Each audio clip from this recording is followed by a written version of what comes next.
And we're live with Alex Bitoun, founder and CEO of Health Personas and co-founder of Livongo, amongst many other things. Dad, surfer, and beyond. Alex, thank you so much for joining JOON Founder Series. Hey, John, thanks for having me. How are you doing today? I'm doing good. Not as good as you. I would love to be outside, but my internet was a little bit shaky. So how are things in Hawaii? Things are great. I mean, we've been pretty lucky with the pandemic overall this far. I live on Maui, so it's an outer island. We have not been hit too bad, though. The numbers starting to come up in the 20s or so. And it's winter, but here it's the weather is amazing all year long. I mean, I'm wearing a t-shirt. It's probably 75, 80 degrees and a nice little breeze. Beautiful. And I don't typically start like this, but I think it's interesting because I don't talk to many people who are living in Hawaii. How did you end up in Hawaii? And yeah, I'll leave it at that. Yeah, it's I think it was in 2007. I was working at a company called Diabetes America, and it's really the beginning of my health career in a way. I mean, I was in healthcare before doing consulting, but that's when really I fell in love with the delivery of care, and I met this crazy guy named Kimon Angelidis, and we were doing diabetes care under one roof and managing people with chronic conditions, looking at quality of life, and how do you measure outcome to report it to the health plan and the employers, the self-funded. And I was burning out. We changed CEO at the time. Kim hired a new CEO. The environment changed a little bit, and I was just working nonstop. I was in technology. I was the CTO at the time, and it was never ending, and it was just not for me. I didn't have that work-life balance that I needed. I went through a divorce. At the same time, Kim and I were thinking about, what are people doing the 361 days they're not in the clinic, which is the beginning of the Livongo story. And I wanted to change. And I'd been to Maui before for windsurfing, and I just packed up and went. And first was just a couple of trips, I think 2 or 3 trips, for 3 weeks or so, and then decided to just stay. I was able to work remotely and be effective, similar to I think you find a lot of people now with the pandemic, a lot of companies, certain jobs are like, well, you can do it just as well from home, so might as well be there wherever you want.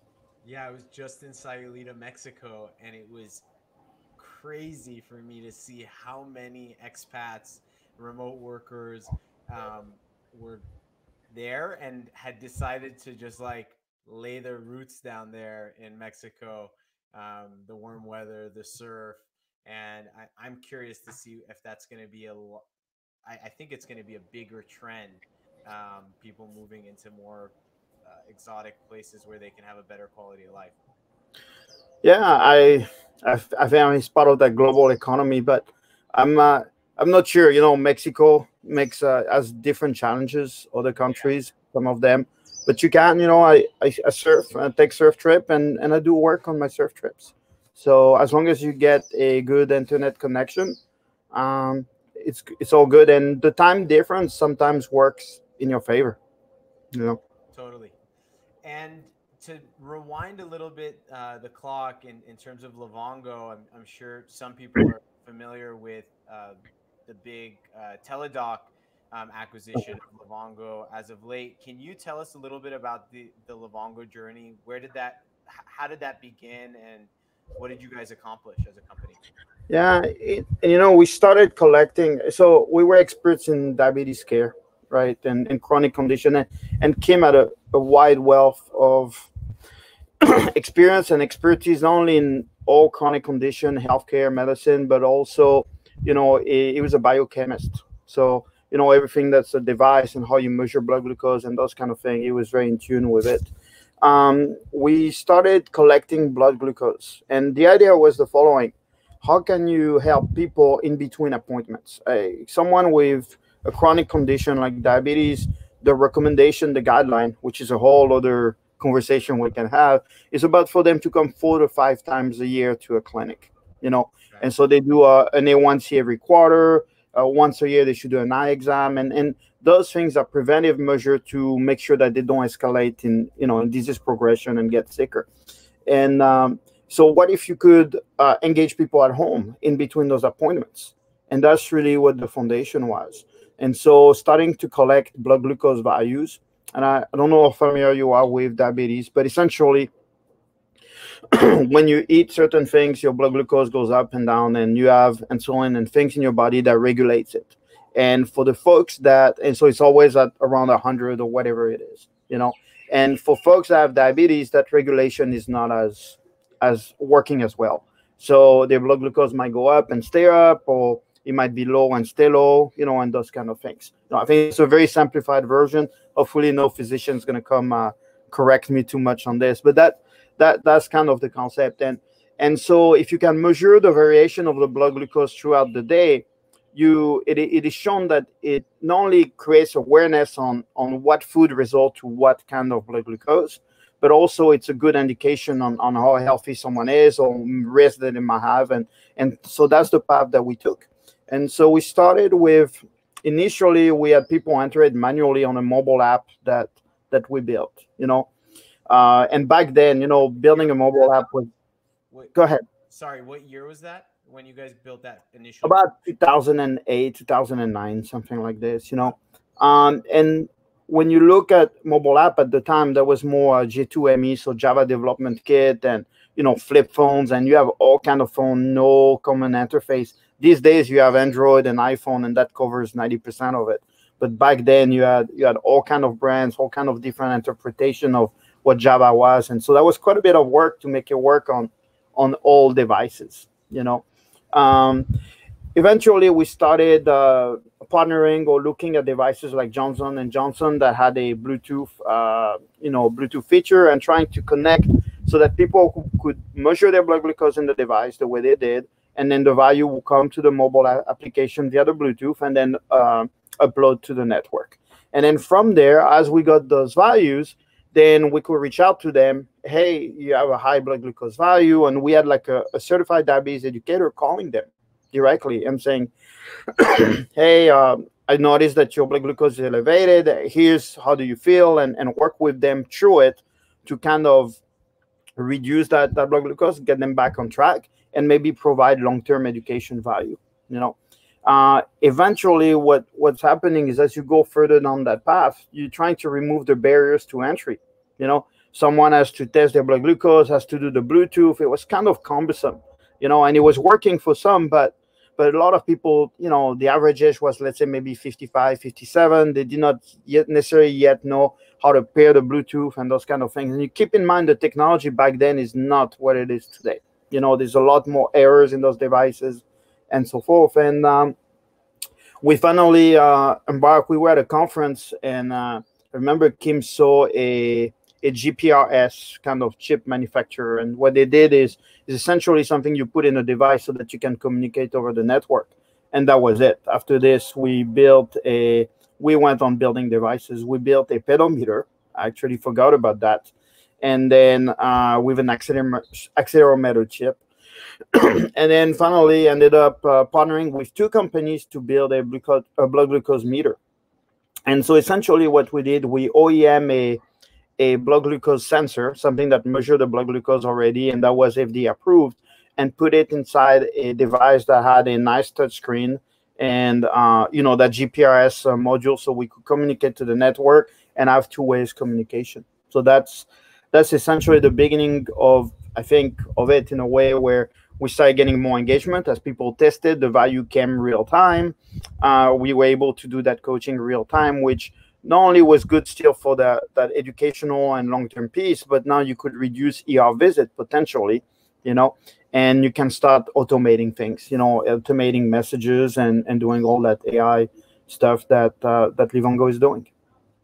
So many jumping off points from here. I'm curious, like, as you look at the trajectory, and you look at the acquisition, I think it was it $19.5 billion? I think 18 and a half, something like this. Something like that.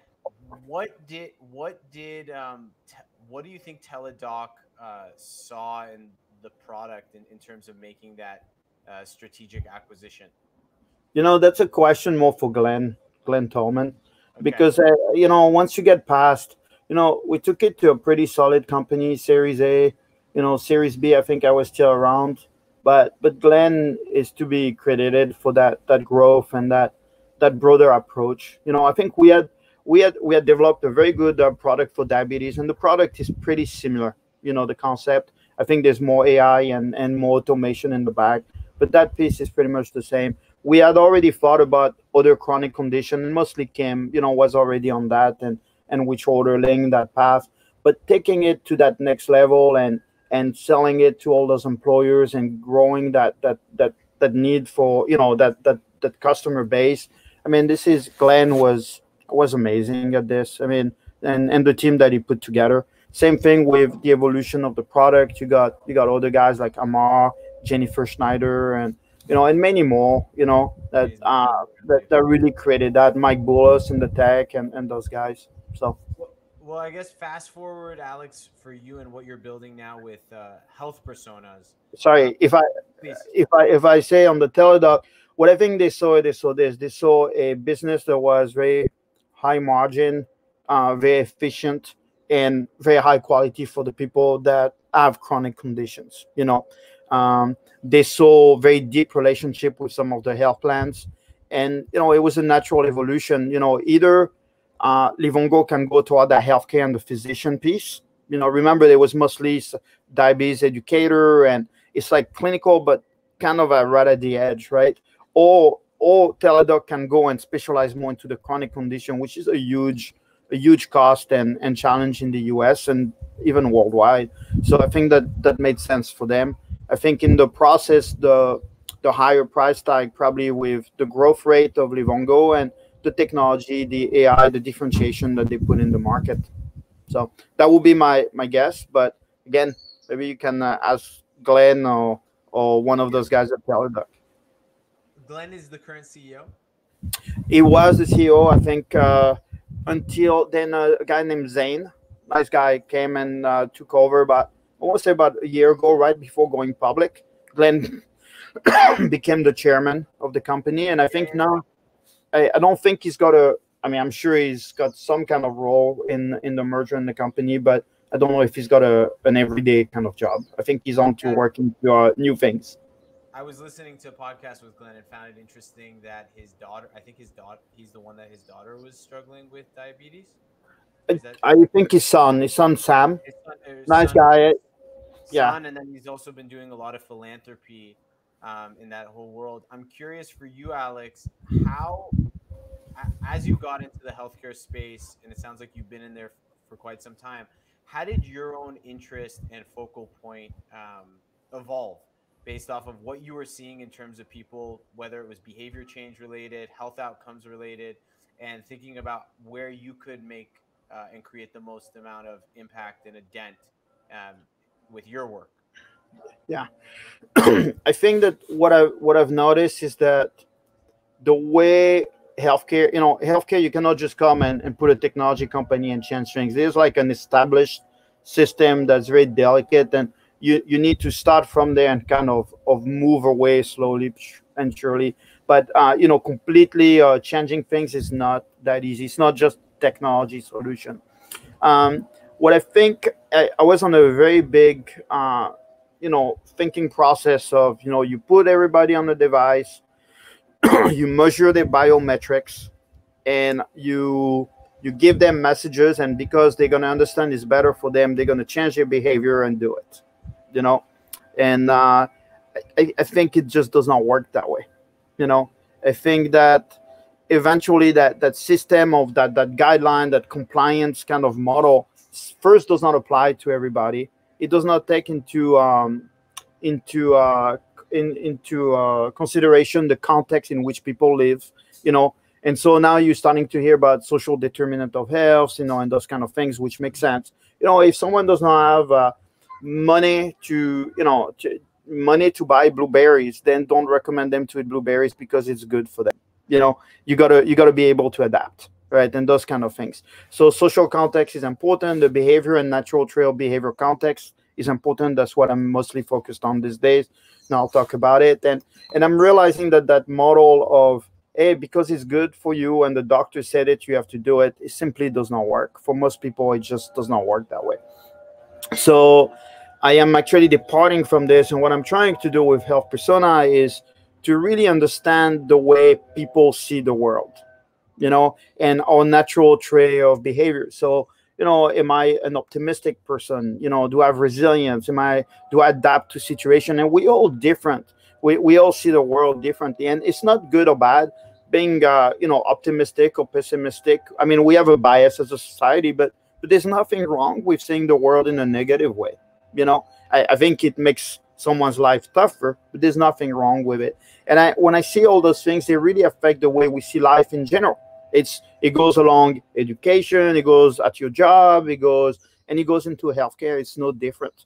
And so that's what I want to bring to it is, how do you understand who people really are, converse around what matters to them to help them into their health journey. So And that's where we're super aligned, and through luck of just connecting with the right people, we got connected to you, and your approach was really refreshing to us as growing a business in a similar world. Can you get more into, like, practically what does that mean? Like, what is health personas, and what does that journey look like for a person who's coming and downloading your app and going through the experience? yeah, definitely. So when it's really a preventative emotional health, and we call it a companion, because we really want that two-way kind of, we expert in the field, so we could say we coaches, but most people don't want to be coached. So we guys, we're there to really bring awareness to people on who they are, their trait of behaviors, and we do it using psychometrics, and then be there, support and converse with them ongoing, and whenever they need it, but as a companion that can go a little deeper into providing some insight and awareness on what is a better healthy habits for them in the long run. And go ahead. No, I was gonna say,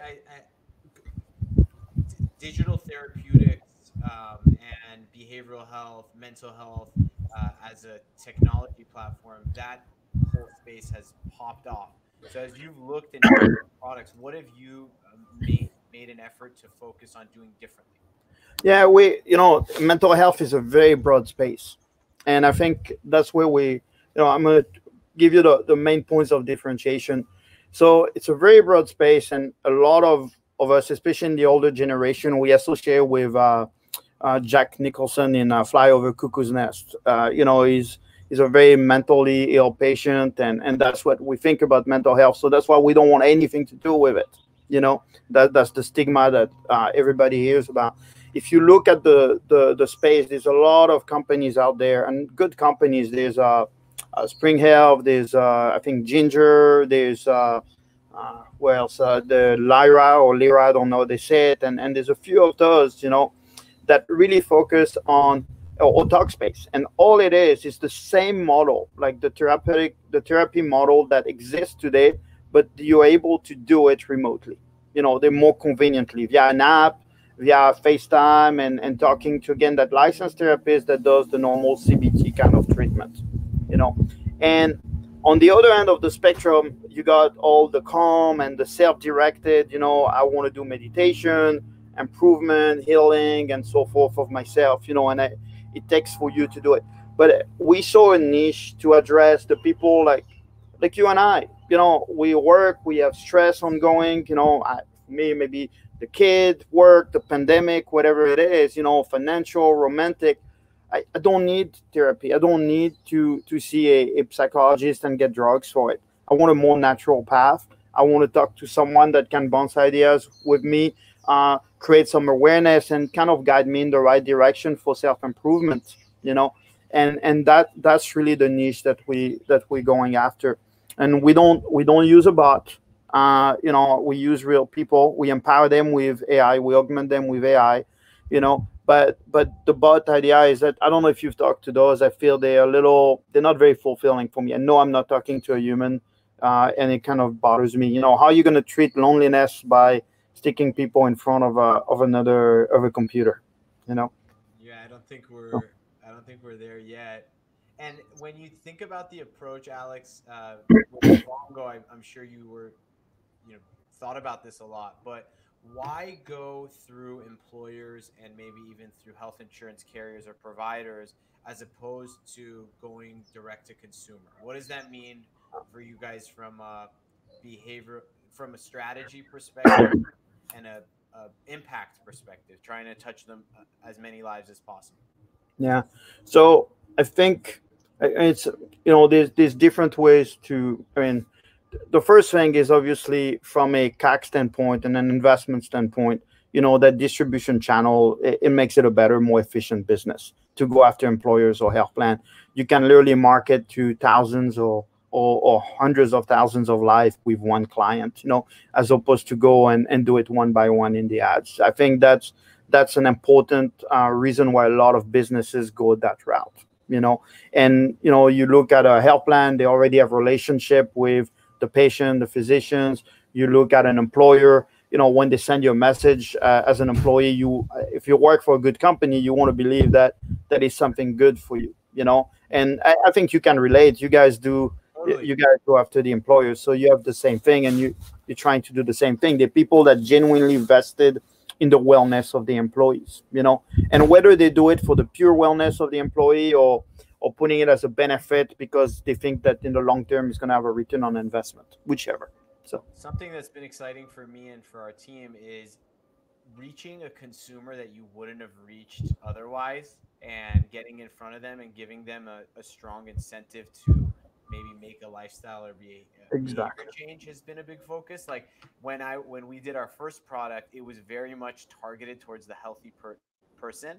And we don't want to just make healthier people healthier. We also want to be able to impact people who really need maybe a little bit of extra additional support. So I think that's what I get excited about when we think about going through employers. One of the things I get excited about, and through health insurance companies. Um, you mentioned like someone like yourself, not maybe not being as much of a candidate for something like therapy, but being more of a candidate for something like coaching. And it makes me curious to hear a little bit more about your own well-being journey. You mentioned burnout at the beginning of the conversation. How have you progressed personally um, as you've gone through these different companies, exits, etc., in terms of thinking about what does Alex need in order to make sure he's feeling supercharged and taking Yeah. care of himself? So and give me one sec if you don't mind on the prior question. We Please, we kind of please. segue. I want to, I think that right now the pandemic created this situation where healthcare is consumer driven much more than ever, and I don't think it's consumer paid necessarily, but consumer driven. And what that means is that any vendor of digital health or any kind of health solution really needs to be able to stand out from the sea of other options that are out there. And I think it's very important to be in tune with that direct to consumer message. Whether you're going to go that route to market it and go to market or not, it's very important to understand the consumer needs, because I think at the end they're going to be more and more in the driver's seat of choosing the solution they want, even if it's paid by the employer or the health plan. And so you'll notice we put quite a bit of effort into that messaging. And even companies like Livongo did that too as well. You can tell, it's how do you talk. It's a consumer centric message. It's not just trying to satisfy the need of the employers. And I see a lot of companies that still on that wagon. So Yeah, it's even if you're a B2B product, dressing up at the end of the day, you're talking to an end consumer or human, making sure that you are humanizing the experience. And that's something I really appreciated about when I tried your product. I loved even the interweave of, um, I think you even put like aloha or some sort of like connection to Hawaiian culture, which is very known for being relaxed and laid back. And I thought that was super cool. definitely, yeah, the messaging, not just the marketing message, but when you interact, the message that we do is we do messaging with people ongoing. It's kind of a support line, 24/7 that people can access and bounce question to. But we go two way. We don't wait for them to come to us. We also reach out. We really a true companion. And the way you ask question, like, you don't want to bombard people. Hey, what are your goals? What have you done? What have you not done? It's intimidating, and it gets people to back off. You lower your engagement. You scare people away. Instead, it needs to be more of a building that trust, that safe environment in which people feel then they can share, on their own terms. And that's when you can really help people. Otherwise, you just pressuring them into something, and most of them, probably the people that need the help the most, tend to shy away. So, get back to your other question on me. I so I grew up in France, and I think there's a you go do the 3 days, and I don't know why it's called 3 days, because it's really one day where you go, and it's the military service introduction, intro before you do your mandatory military service. It's not mandatory anymore, but it was till right about my age when I reached 18. And so you go do that, and you do a video game, and you have a joystick, and like a video game. I don't even remember what it is, but they tell you got to go to the end, and the line up people, there's 10 of us in the line, and they say you got to go as far as you can. And you start the game, and pretty quickly the joystick goes wrong. The up is down, the down is up, and then the buttons stop working, and so forth. And really, they're testing your adaptability skills. Are you resilient? Are you willing to adapt and find a way to make it work no matter what? And most people give up right away. There's a problem, I'm a victim, the machine is wrong, or it's not working well, and so forth. And we all have different threshold at which we give up, or which we keep going. And I think building a startup has a lot of this, has a lot of that. And it's like, how resilient are you? How much are you willing to stick to it, go to the up and downs, being told no, and keep going? And how much are you willing to adapt, and not adapt like pivot completely, change direction, but adapt your strategy to make it work. You'll go to market or whatever it is, little tweak in the product that can make a big difference. And I think I was gifted, or I was taught, a combo of gifted and taught, by my dad, playing sports like tennis, surfing.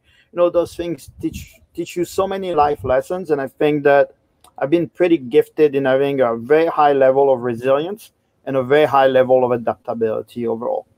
I happen to be a very optimistic person, so that makes those two skills a lot easier. If you're not very optimistic, it's a little tougher, but you can still get there. And it's funny, because it's very much in line, and that was not the genesis of why I went into that, but that's very much in line with what we do, is trying to help people understand their the way they view the world, and then help them build that resilience and adaptability, because it really changed the way you tackle problems. So for me, when I did the first business I did was called Trilliant. It was a technology firm, consulting. It was for the money. I was a very good programmer. I really loved to write software, and at the time, and I wanted to make money. I wanted an exit and make money. It was a harsh reality, a dose of reality. I mean, we sold it to a public entity, like a pink sheet, but it was not a very glamorous exit by any stretch of the imagination. Kind of recovering cost, but a great learning experience on what creates value, what's not. I took my game to the next level when I met Kim. And the guy has extreme creativeness, extreme resilience, like willing to put it all on the line. And it's like a mini Elon Musk, I guess. At that level, and building again on resilience and finding ways to adapt and figure out how to make it. And then the Livongo story. I mean, there was, I kind of laugh when funds either say no or have there's too many competitors, there's they're just looking at reason to not invest. It feels like most of the time, it's like tripwire and see what's gonna fail. And the number of people that told us no, we were still called EOS Health before we renamed to Livongo, but the number of people that told us no, it's not gonna work. too many competitors. Those guys are ahead. If you look at this company, it's kind of funny, and we kept going at it. I think Kim almost lost his house at one point, because he put it as collateral or something like this. Um, we went with, I mean, we didn't have paychecks. It was never like something we were getting for many of us, and for years. And guess what? It paid off. That venture paid off. And once you start getting the traction, it's a little different. The investor community is much more. That those are metrics I think that they see and they don't deny. But until you get there, it's really you got to have someone that's got some level of faith in you. So. I love how you spoke about resilience, and it got me thinking about how, even for myself, let's just say, like, what I've found, and I think a lot of people might be able to resonate, is like you have a negative feeling or emotion and you want to change it.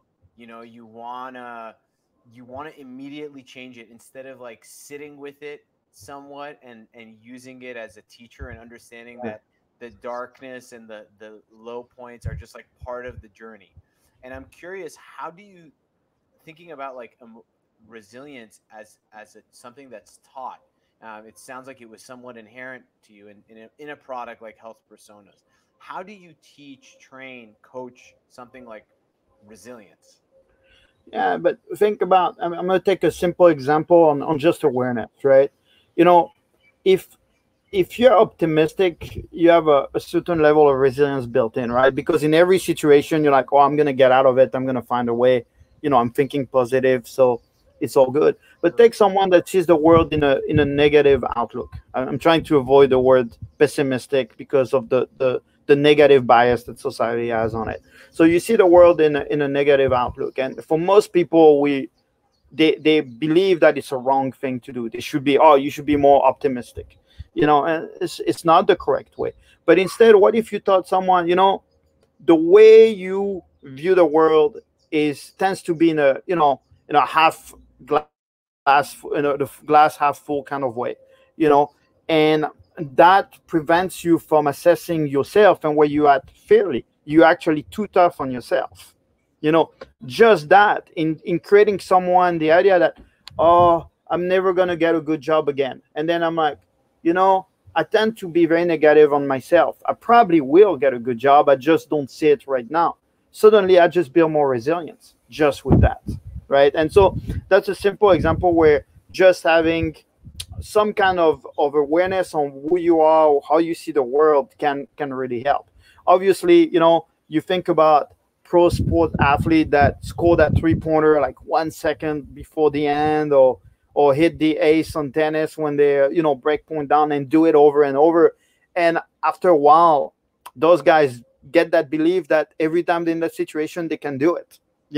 So you keep building and building that confidence that can help you do that. And it's no different for any kind of life event. It's just that aspect takes more time. So.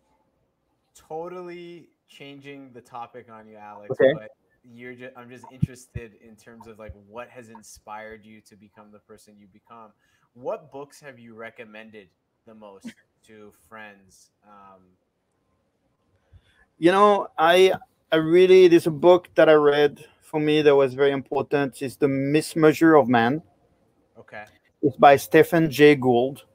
It's not necessarily it's definitely not a pleasant reading, and it's definitely and it's not, the writing style is hard, like long sentences, hard to digest. I did not really care for that style personally. But it talks about it's the evolution of measuring how intelligent people are.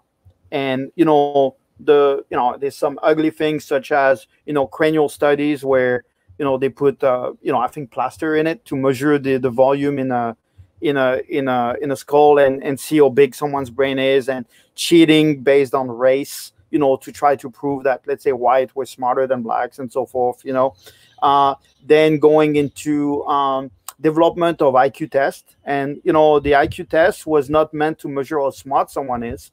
It's designed to measure learning deficiency for certain ages, for certain people. And it talks about how the terms retarded, idiot and have actually a mental development age associated with them. They're not, they're not just insult. I know they use as insult these days.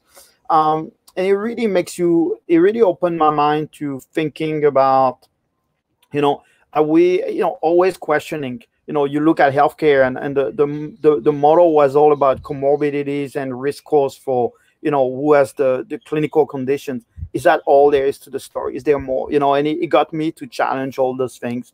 So that's one book that I really recommend to people to read. I think it's a must read in a way. you know I'm gonna definitely check that out.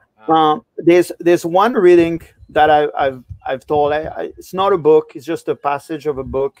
It's the allegory of the cave, Okay. Plato's cave, and that is amazing for me. And I really, it goes along with Buddhism, and kind of realize that every story has a different side to it, and open your mind to it, and look at that. There's a great little video about it. If someone doesn't want to read it, there's like a 1 minute or 2 minute clip that explains the story and what it means, and from Plato, and it's pretty amazing. I'll send it to you after if you want to attach it. It's Yeah. pretty cool. So those are the two that will come to mind right now. Cool. Thank you. And something else I think I've been starting to explore a little bit more is like any biographies or historical figures that have had like some sort of like impact or lasting influence on you and your trajectory or anything like that. uh, I mean, for sure, I look at a lot of things. I read many, like the presidents. I read them. I've even read My Kampf, believe it or not, from Hitler.